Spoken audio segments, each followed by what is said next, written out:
রাধে রাধে। আজ রাধা রমন প্রভুর প্রাকট্য দিবস। সেই উপলক্ষে আপনাদেরকে হার্দিক শুভকামনায়। এই রাধা রমন প্রভু বৃন্দাবনে সাক্ষাৎ রূপে, যিনি রাধাকে সর্বদাই আনন্দিত করে থাকেন, শ্রীকৃষ্ণ সেই লাদিনী শক্তির সারভূত সার রাধা রমন রূপে গোপাল ভট্ট গোস্বামীর শালিগ্রাম শিলা থেকে সাক্ষাৎ প্রকট হয়েছে। তো এমনই তার প্রেম ও ভক্তি যে তাতে শালিগ্রাম শিলা থেকে সাক্ষাৎ প্রকট হয়েছে রাধারমণ প্রভু। কি করে হয়েছে সেটা আপনাদেরকে সম্পূর্ণ ভিডিওটা শুনুন, বুঝতে পারবেন। রাধে রাধে। আপনাদেরকেও এই রাধারমণ প্রভুর জন্মদিন উপলক্ষে, প্রাকট্য দিবস উপলক্ষে হার্দিক শুভকামনা।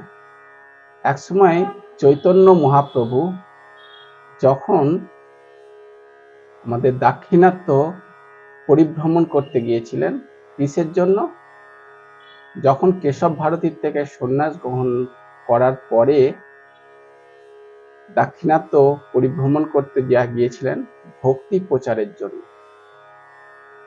আর তিরুমালা, তিরুপতি, রামেশ্বরম, এই আমাদের যে রঙ্গনাথা টেম্পল, সেসব স্থানগুলোতে গিয়ে গিয়ে দিব্য সংকীর্তন দ্বারা ভক্তদেরকে নাম প্রচারের জন্য উনি কৃষ্ণদাস তার সেবকের সাথে সঙ্গ করে গিয়েছিলেন, এবং বহুত আকারে মানে সংকীর্তনের দ্বারায় এবং নাম কিভাবে নিয়ে ভগবানকে নাম প্রচার উনি জগৎকে শিক্ষা দিয়েছিলেন। কিন্তু তার সাথে সাথে পরম ভক্ত, যে আমরা বলি না, শ্রীকৃষ্ণ চৈতন্য প্রভু নিত্যানন্দ শ্রী অদ্বৈত গদাধর শিবাসাদি গৌর ভক্তবৃন্দ, এই যে পঞ্চতত্ত্বের নাম নেওয়া হয়, কিন্তু বৃন্দাবনে আমরা যে আজকে যে স্থানগুলো দর্শন করছি সেগুলো কিন্তু আগে ছিল না।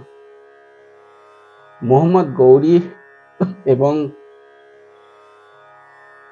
শ্লেচ্ছরা এতই বৃন্দাবনে অত্যাচার করেছিলেন, তার নাম নিশান পর্যন্ত সব মিটিয়ে দিয়েছিলেন, কিন্তু দুটো দিক খালি মিটাতে পারেনি।